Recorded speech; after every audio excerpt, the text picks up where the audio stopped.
Some of them, reported being able to dance the first time in many, many years. And we kind of may have touched on it before, but I'm just thinking if there's anyone listening who maybe has a physical challenge or a movement challenge or a medical condition who might feel a little bit put off by the thought of starting a kind of exercise program.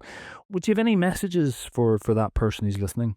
Yeah, absolutely. So I would come back to the idea that the earliest resistance strength training studies in older adults were done in nursing home residents in their 90s, all of whom had mobility issues and saw significant improvements. So the adults in some of these early studies did just a very small number of exercises in the lower limbs because they were so immobile. They were transported to a leg exercise machine and they were supervised through the work and then back to the nursing home again.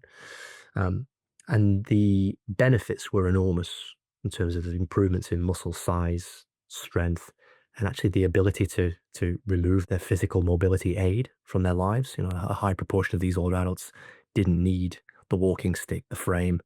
Some of them, reported being able to dance the first time in many, many years. So I always come back to the earliest studies show profound benefits in people with mobility issues.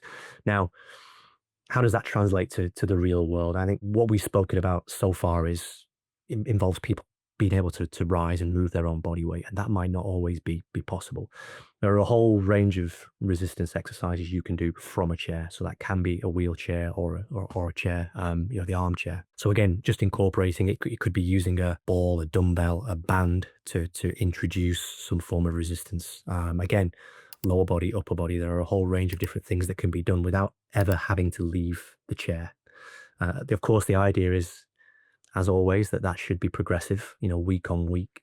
The number of repetitions you do, perhaps the number of sets, the resistance, the load that you try and introduce, those things should be progressive, always with the goal that you're trying to improve your function, your mobility. So again, if it's somebody who is chair bound, perhaps starting on this basic chair-based resistance exercise program, the goal is in, maybe 2, 3 months down the line is this person wants to be able to rise from the chair again, just to stand at first. It can be a very, very simple goal like that. It's absolutely possible to achieve that. Yeah. Yeah. Strength training is for everybody.